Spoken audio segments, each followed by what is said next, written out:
Everyone, welcome back to this channel. आज के इस वीडियो में हम देखने जा रहे हैं क्लास 3 में बच्चों को इंग्लिश के ग्रामर में सब्जेक्ट प्रोनाउन का चैप्टर कैसे समझाया जाता है, किस तरह की अलग अलग वर्कशीट से बच्चों की आप इस टॉपिक से रिलेटेड प्रैक्टिस करा सकते हैं। सो वीडियो को पूरा एंड तक देखिए। वीडियो अगर आपको अच्छा लगे, हेल्पफुल लगे तो प्लीज वीडियो को लाइक करें। चैनल पे अगर आप नए हैं तो सब्सक्राइब करके वीडियो अदर पेरेंट्स के साथ शेयर जरूर करें। तो सब्जेक्ट प्रोनाउन पढ़ाने से पहले बच्चों को प्रोनाउन का रिवीजन कराया जाता है, जिसमें बच्चों को आप पहले बताएं कि प्रोनाउन उन्होंने क्या पढ़ा था, प्रोनाउन किसे कहते हैं। जैसे pronouns are the short words that can replaces nouns, यानी कि जो शॉर्ट वर्ड्स रिप्लेस करते हैं नाउन्स को उसे ही हम प्रोनाउन कहते हैं। ये बच्चों को ऑलरेडी पता है। जैसे एग्जांपल के लिए बॉल, बॉल को रिप्लेस करने के लिए कौन सा प्रोनाउन यूज करेंगे, इट का।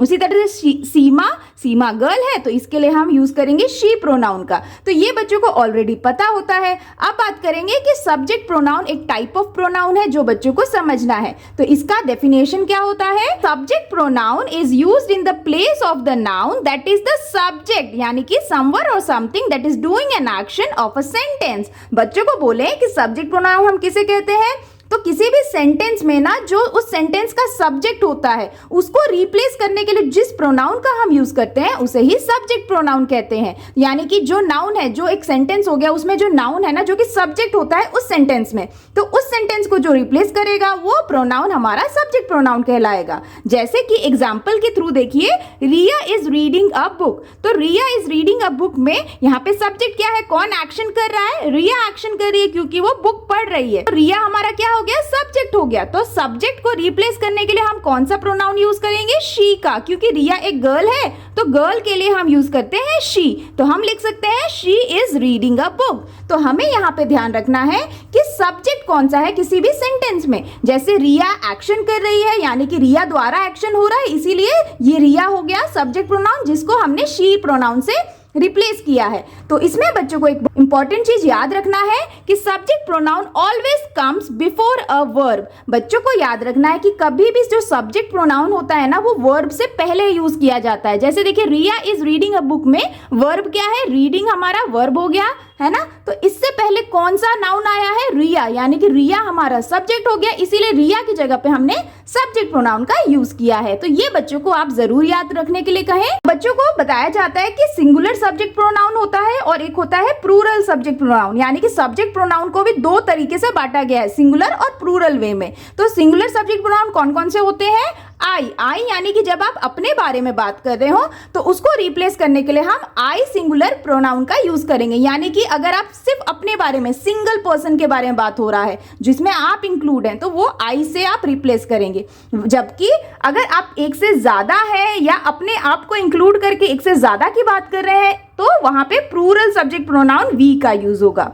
उसी तरह से यू भी सब्जेक्ट प्रोनाउन है, सिंगुलर सब्जेक्ट, जैसे कि यू यानी कि तुम। तो हम बोलते हैं ना you are a good boy, तो आप किसी को इंडिकेट करके, किसी एक पर्सन को इंडिकेट करके बोल रहे हैं you are a good boy, तो ये सिंगुलर सब्जेक्ट प्रोनाउन हो गया। उसी तरह से प्लूरल सब्जेक्ट प्रोनाउन में भी यू ही आता है, you all are good boys. तो यहाँ पे हम एक से ज्यादा लोगों की बात कर रहे हैं, तुम लोग, यानी कि हिंदी में बोलेंगे तुम लोग। तो जब आप एक से ज्यादा भी बोलेंगे तो भी यू का ही यूज होगा, यानी कि यू जो है वो सिंगुलर सब्जेक्ट और प्लूरल सब्जेक्ट दोनों में यूज किया जाता है। नेक्स्ट बच्चों को ही, शी, इट, बॉय की बात करें, सिंगल बॉय की तो ही का यूज करते हैं सब्जेक्ट प्रोनाउन, सिंगल गर्ल की बात करें तो शी का यूज करेंगे। अगर कोई एनिमल है या फिर थिंग की बात करें, जो सिर्फ एक के बारे में बात करें, सिंगुलर के बारे में, तो इट का यूज होता है। उसी तरह से हिज भी हमारा क्या है, सिंगुलर सब्जेक्ट प्रोनाउन है। और जब हम एक से ज्यादा, चाहे वह मेल, फीमेल या थिंग की बात करें, तो हम वहां पे हर समय दे का यूज करते हैं। तो ये सिंगुलर सब्जेक्ट प्रोनाउन कौन कौन से होते हैं, प्लूरल सब्जेक्ट प्रोनाउन कौन कौन से होते हैं, इनका यूज कैसे किया जाता है, ये बच्चों को इस तरह से समझाया जाता है एग्जाम्पल्स के थ्रू। एक बार बच्चों को जब आप सब्जेक्ट प्रोनाउन समझा दें तो कुछ इस तरह की वर्कशीट से उनकी प्रैक्टिस जरूर कराएं ताकि उनका कॉन्सेप्ट क्लियर हो पाए। जैसे देखिए यहाँ पे पहला वर्कशीट है, सर्कल द सब्जेक्ट प्रोनाउंस। तो अब यहाँ पे ना कई सारे प्रोनाउंस लिखे गए हैं जिसमें से बच्चों को सब्जेक्ट प्रोनाउंस जो होते हैं ना उसे फाइंड करके उसे सर्कल करना है। जैसे देखिए यहाँ पे अस, तो अस क्या सब्जेक्ट प्रोनाउन है, नहीं है।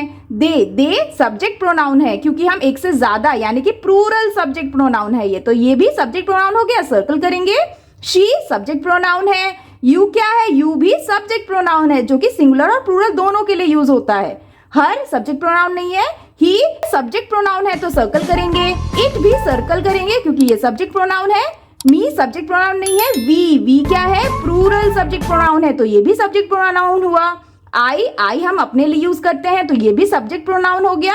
हिम सब्जेक्ट प्रोनाउन नहीं है, देम भी सब्जेक्ट प्रोनाउन नहीं है। तो इस तरह से बच्चों को याद कराना है आपके कौन कौन से सब्जेक्ट प्रोनाउन होते हैं, जिसके लिए बच्चों को आप इस तरह की वर्कशीट से प्रैक्टिस जरूर कराएं। Here is the next question, tick the correct pronoun to replace the underlined word. यहाँ पे ना कुछ सेंटेंसेस लिख के दिए गए हैं बच्चों को, जिसमें से ना कुछ वर्ड्स को बच्चों को अंडरलाइन करके दिया गया है। उन वर्ड्स को रिप्लेस करने के लिए हम कौन से प्रोनाउन का यूज करेंगे दिए गए ऑप्शन में से, उसे हमें फाइंड करके टिक करना है। जैसे देखिए पहला यहाँ पे सेंटेंस है, दैट कॉबवेब इज स्पूकी। तो यहाँ पे दैट कॉबवेब को अंडरलाइन किया गया है, तो इसके लिए हम कौन सा सब्जेक्ट प्रोनाउन यूज करेंगे, हिम और इट। तो यहाँ पे दैट कॉबवेब, कॉबवेब यानी कि जो मकड़ी का जाल होता है ना, उसे कहते हैं। तो ये क्या एक थिंग की बात की जा रही है, तो यहाँ पे हम क्या यूज करेंगे, कौन से सब्जेक्ट प्रोनाउन का, इट इज स्पूकी, हम ऐसे कह सकते हैं, इसीलिए इट को हम टिक कर देंगे। नेक्स्ट देखिए, Paul and Sam are not dressing up this year. तो यहाँ पे पॉल एंड सैम को अंडरलाइन किया गया है, तो इसके लिए हम कौन सा सब्जेक्ट प्रोनाउन यूज करेंगे, देम और दे।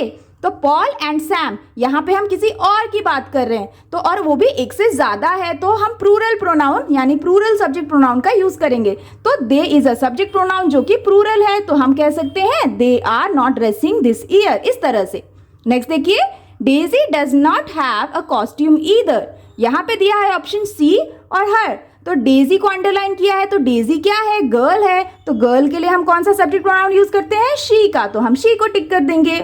नेक्स्ट देखिए, my friend and I will have more fun together. तो यहाँ पे माई फ्रेंड एंड आई, यहाँ पे मेरे फ्रेंड के साथ मैं भी इंक्लूड हूँ, तो इसके लिए हम कौन सा सब्जेक्ट प्रोनाउन यूज करेंगे, वी का, क्योंकि जब आप एक से ज्यादा लोग की बात कर रहे हैं जिसमें आप इंक्लूडेड है, तो हम वी का यूज करेंगे। So we will have more fun together, इस तरह से। नेक्स्ट देखिए, आर कॉस्ट्यूम्स आर अमेजिंग। तो यहाँ पे आर कॉस्ट्यूम को रिप्लेस करने के लिए कौन सा सब्जेक्ट प्रोनाउन यूज होगा, दे और देम, तो यूज होगा दे आर अमेजिंग। उसी तरह से नेक्स्ट देखिए, Kenny is going to come with us. इसमें दिया है ऑप्शन ही और हिम, तो केनी क्या है, बॉय है, और बॉय के लिए हम यूज करते हैं ही प्रोनाउन का, so he is going to come with us, इस तरह से। नेक्स्ट देखिए, Jenny and Radha are my friends. तो यहाँ पे दिया है देम और यू, तो यहाँ पे देखिए जेनी एंड राधा, यानी कि आप किसी और के बारे में बात कर रहे हैं और वो भी एक से ज्यादा, यानी माई फ्रेंड्स। तो यहाँ पे क्या यूज हो सकता है, यू आर माई फ्रेंड्स। तो जब प्लूरल हो और किसी और के बारे में बात कर रहे हैं, तो हम यू का यूज करते हैं ना, किसी और के बारे में बोल रहे हैं इंडिकेट करके, so you are my best friends. तो इस तरह से ना जब बच्चे को आप कॉन्सेप्ट समझा देंगे सिंगुलर और प्लूरल सब्जेक्ट प्रोनाउन का, तो आप इस तरह से बच्चों को जब वर्कशीट देंगे तो बच्चे बहुत ही आसानी से इस कॉन्सेप्ट को समझ सकते हैं और कंप्लीट कर सकते हैं। Now here is the next question, complete each sentences with suitable subject pronouns. तो यहाँ पे ना बच्चों को कुछ सेंटेंसेस दिया गया है फिलिंग द ब्लैंक्स वे में, जिसके लिए बच्चों को सूटेबल प्रोनाउंस को यूज करके उसे कंप्लीट करना है। जैसे देखिए पहला है, dash and I must work together.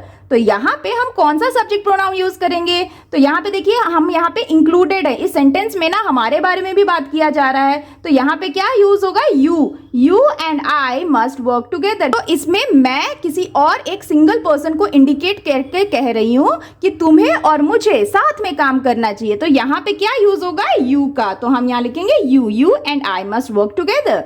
Next देखिए, John loves animals, dash has a dog name Tiger. तो यहाँ पे सब्जेक्ट क्या है, जॉन है ना, जॉन बता रहा है कि उसे एनिमल्स पसंद है।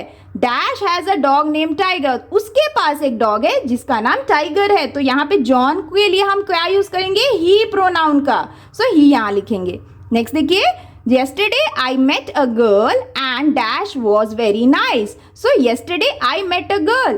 She was very nice. Girl के लिए हम यूज करेंगे she was very nice. Next देखिए, Olivia and I play tennis. Usually dash play on Sunday. तो यहाँ पे सब्जेक्ट है Olivia and I. तो Olivia and I जिसमें मैं भी इंक्लूड हूँ, तो हम क्या यूज करेंगे, we. Usually we plays on Sundays, इस तरह से। नेक्स्ट देखिए, dash looks like things are going better. तो यहाँ पे किसी थिंग की बात की जा रही है, तो यहाँ पे क्या यूज होगा, it looks like things are going better, तो इट का यूज कर देंगे। नेक्स्ट देखिए, dash am learning a new language. तो यहाँ पे एम है तो बहुत इजी है हमें समझना कि यहाँ पे हम अपने बारे में बात कर रहे हैं, तो हम यूज करेंगे I am learning a new language, इस तरह से। नेक्स्ट देखिए, I asked Susan will dash go with मी। तो मैंने सुसैन से पूछा will what, will you go with मी। तो हम किसी से पूछ रहे हैं ना, उसको इंडिकेट करके तो हम लिखेंगे will you go with me. Susan के लिए हमने लिखा है सब्जेक्ट प्रोनाउन यू। नेक्स्ट देखिए, photographers went into the jungle as dash wanted to film a tiger. तो यहाँ पे फोटोग्राफर्स हमारा सब्जेक्ट है, जो कि एक से ज्यादा फोटोग्राफर्स हैं, यानी कि प्लूरल प्रोनाउन है। और यहाँ पे हम क्या यूज करेंगे प्लूरल सब्जेक्ट प्रोनाउन के लिए, दे। तो हम बोलेंगे the photographers went into the jungle as they wanted to film a tiger. Next देखिए, dash and I are going to be late. तो यहाँ पे क्या यूज होगा, you and I are going to be late. तुम और मैं late होने वाले हैं। तो यहाँ पे यू सब्जेक्ट प्रोनाउन का यूज होगा। तो इस तरह से ना बच्चों को जब आप subject pronoun, type of subject pronoun जो भी हैं वो सारे समझा देंगे ना, तो इस तरह से आप फिलिंग द ब्लैंक्स वे में वर्कशीट दे सकते हैं, जिससे कि उनका जो सब्जेक्ट प्रोनाउन का जो कॉन्सेप्ट है वो क्लियर हो पाए और वो इस तरह से इसे समझते हुए कंप्लीट कर पाए। That's all for today's videos friends. I hope कि आपके बच्चों के लिए ये सब्जेक्ट प्रोनाउन से रिलेटेड वर्कशीट और एक्सप्लेनेशन काफी हेल्पफुल रहा होगा। आप इस तरह से बच्चों की प्रैक्टिस जरूर कराएं सब्जेक्ट प्रोनाउन से रिलेटेड। अगर वीडियो आपको अच्छा लगा हो और बच्चों के लिए हेल्पफुल लगा हो तो प्लीज वीडियो को लाइक करें। चैनल पे अगर आप नए हैं तो सब्सक्राइब करना बिल्कुल ना भूलें। मिलती हूँ आपसे नेक्स्ट वीडियो या वर्कशीट के साथ। तब तक के लिए take care and bye bye.